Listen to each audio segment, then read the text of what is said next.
So ganito pala ang nangyayari pag sobrang taas ng humidity. Dumudumi yung tubig dagat.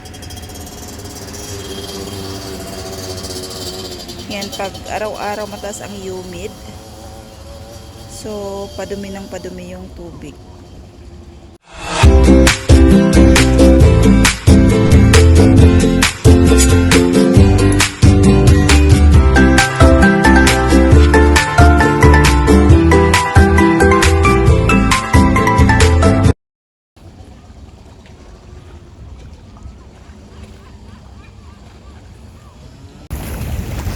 Hello mga kabisdak, ayan, it's Monday afternoon. Ang ganda ng view doon, kaso lang sobrang dumi na naman ng tubig.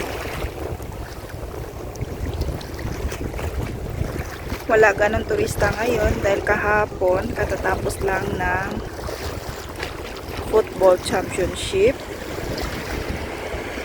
at yun nga, wala halos mga turista ngayon.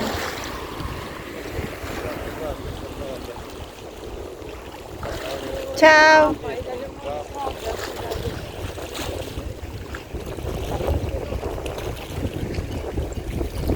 Medyo mahangin, kaya lang ang dumi ng tubig sa gilid.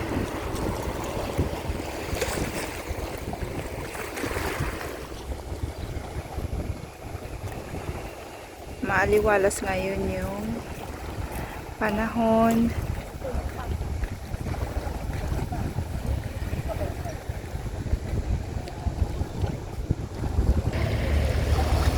Akala mo ang tubig dagat parang combination ng ng coffee latte. Ayan, ang dumi talaga.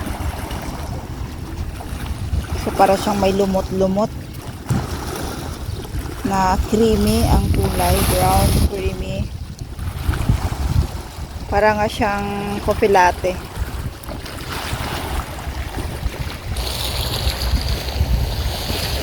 So wala gaanong nag-rent na boat ngayon.